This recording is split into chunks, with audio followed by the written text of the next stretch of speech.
Hello and welcome to another edition of the Hornet Report. I'm Caroline Gates. And I'm Michael Koutelos.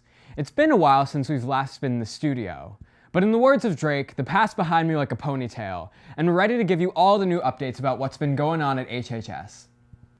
On this week's episode, field reporter Gustavo Brito will give us an insider's look at the upcoming fall play. Eric Heitman takes to the halls to get your opinions on our new block schedule. We got to talk to some of the potential homecoming kings and queens, and Mike Fazzino has the update on all the sports, including a review of the girls' tennis season. Mike, you're my right hand, you're my go-to, so why don't you do the first story? Sure, Caroline. Last week, field reporter Gustavo Brito headed to the rehearsals for Our Town, this year's fall production by the Holmdel Theater Guild. He went behind the scenes and got the details on the Pulitzer Prize-winning play, and also spoke with some cast members on their experiences so far. Gustavo. The Holmdel Theater Guild is hard at work, preparing for this year's fall drama, Our Town. Mr. Chloris and the cast are currently in rehearsals for what looks to be a really exciting show. Emily, what do you think? We might work out a kind of telegraph from your window to mine, and once in a while you could give me a hint or two about one of those algebra problems? I did Our Town here in 2001, and I was waiting for the right cast in order to do this again because I really enjoyed it when we did it. We have an awesome cast this year. We're all slowly memorizing our lines. The actors are doing really awesome, and I think it's going to be a great show. Our Town was written by Thornton Wilder. It revolves around the small American town of Grover's Corners and the lives of its residents. I think they're going to really understand what a family in this time period is like. So tell me about your character. Well, I play George Gibbs, who falls in love with Emily Webb, and the play is kind of based around their development throughout the entire play, and I'm really excited to be able to portray that. So how does it feel to play one of the most iconic characters of the show? It's honestly kind of surreal. I'm kind of terrified. I have so much to do and so much to memorize in such a short amount of time. It's really exciting though. The play is typically performed with minimalistic sets, focusing more on character interactions than scenery. It's not a typical show that has an elaborate set. A lot of it is very suggestive. There is just very little scenery. We're slowly getting the concept of pantomime, which is basically miming. They're going to see a different experience. There's going to be a lot of actors walking through the audience and doing scenes out in the audience, so that's rather unique. This show is actually really different from what we usually do. It has kind of a deeper meaning. The story is really, really moving. It goes through so many emotions that you're bound to fall in love with one of the characters. Emily, you're just naturally bright, I guess. I actually cried watching it, so that's why everyone else should come out. It's going to be really emotional. I think everyone should come out and see it. Great job, Gustavo, and good luck to the HTG. The show dates are November 21st and 22nd, so be sure to save the date. This year, at Holmdel High School, we transitioned over to block scheduling, a change that was generally unpopular among students and some faculty last year. It got us down and got us stressed out. But now that we're in full swing, have opinions changed? Eric Heitman took to the halls of HHS to see what the students now think about rotational scheduling. Eric? What's going on, ladies and gentlemen?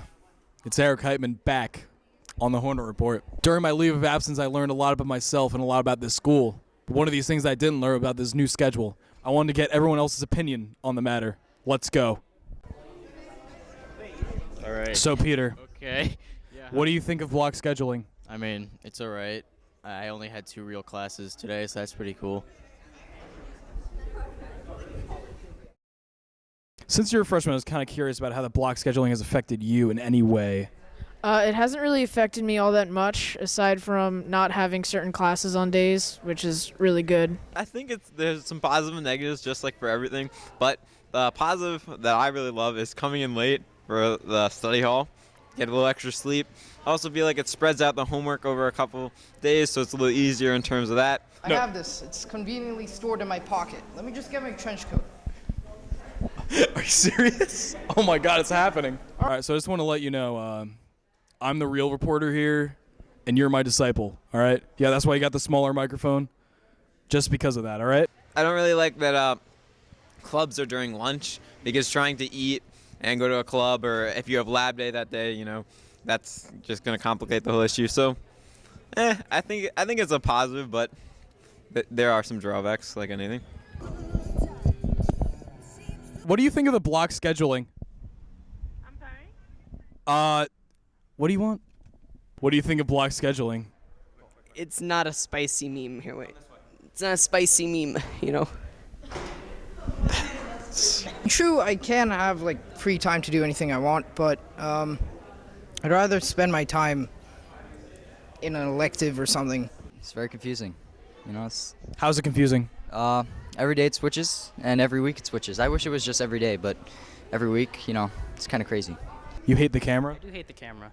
Well, you're already on it. I know, I don't consent to this. What do you think of the block scheduling?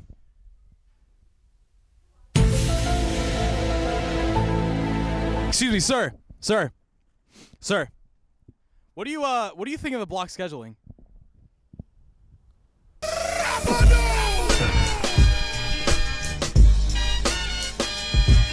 Hey, that's my car.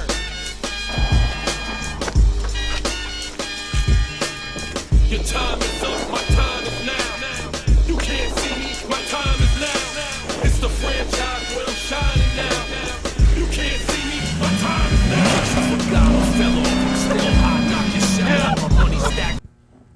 Thanks, Eric. The girls' tennis team at HHS is undoubtedly one of the best sports teams we have to offer at the school. This week, they beat third-seeded Newark Academy to move forward once again to the State Tournament of Champions. How did they fare? Let's go over to Hornet Report sports anchor Mike Fazzino for all that and more. Mike? The girls' tennis team has had an overall dominant season. The team was 21-0 heading into the Tournament of Champions final against Millburn. This was a rematch of last year's final, won by Millburn 4-1. But this time, the Hornets had a stronger sting. It was a back-and-forth battle between New Jersey's top two teams. Alexandra Rojak won at second singles, and Rita Vaught was victorious at third singles. But in the end, Holmdel lost in a close contest 3-2. All in all, it was an incredible fall season for the Hornets, who won the Shore Conference and Group 2 state titles, and finished with a record of 21 wins and only 1 loss. Where do you see yourself next year? Winning. Yeah, winning. Okay, winning. Confident words from Holmdel Girls Tennis. We played well today. We're definitely going to come back stronger next year. We're going to kick some butt next year. Of course. No, we had a tremendous year. I mean, after changing lineups a couple times, but they all worked hard, and it was a great year. It was a fantastic year. I mean, to finish second in the state is a great accomplishment, especially back to back. So, the only two teams that can get this far, so it was a great accomplishment. In other sports news, both the boys and girls cross-country teams competed in the Monmouth County Championships. The boys varsity team finished 10th overall, while the girls finished 9th, and the boys and girls freshman teams both finished in the top 3. The girls soccer team also shut out Rowden 5-0 and Randy 4-0 this week, as they improved to a 12-4 record. And in volleyball, the girls lost to Toms River East, dropping their record to 9-14. I'm Mike Fazzino, and that's the buzz on Holmdel Sports. Thanks, Mike, and great job to the girls' tennis team. In other news, nominations for this year's homecoming court were announced at the homecoming dance earlier in the month. We got a chance to speak with some of the nominees and ask how they feel about their nominations at the homecoming dance. The 2015 homecoming dance was a chance for students to get out and have a good time with their friends. And they stay there, and they stay there, and they stay there. In between the beats, they announced the nominees for homecoming king and queen.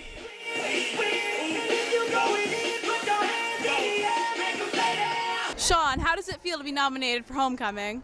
Honestly, hands down, best moment of my life. I could have sworn I didn't have any friends. I guess that wasn't true. Someone came through with the nomination, and it just feels good, man. Looking forward to the game. It feels just grand to be nominated by all my peers and friends. Feels great. Who do you want to thank for your nomination? Well, I have a lot of really close friends that definitely backed me a lot of the way, and they're a little bit fanatical about it, I have to say. But I mean, it just means that they're really good friends, and I'd like to thank them most of all. Do you think you're gonna win? Probably not. Rajiv's probably got this one in the bag. Everyone loves Rajiv. He's a good kid. He's a good kid. He's going places. You won prom, so what do you think your odds are for winning again? I don't know. If anything, I would think they're lower, but.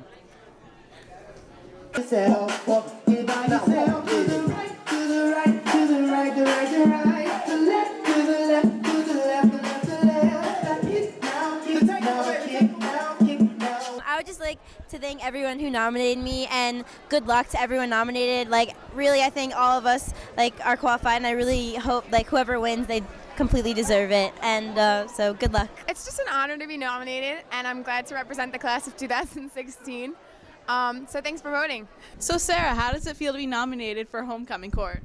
Well, I'm just very grateful that everyone thought of me on the ballot, and I hope everyone has a great time at homecoming.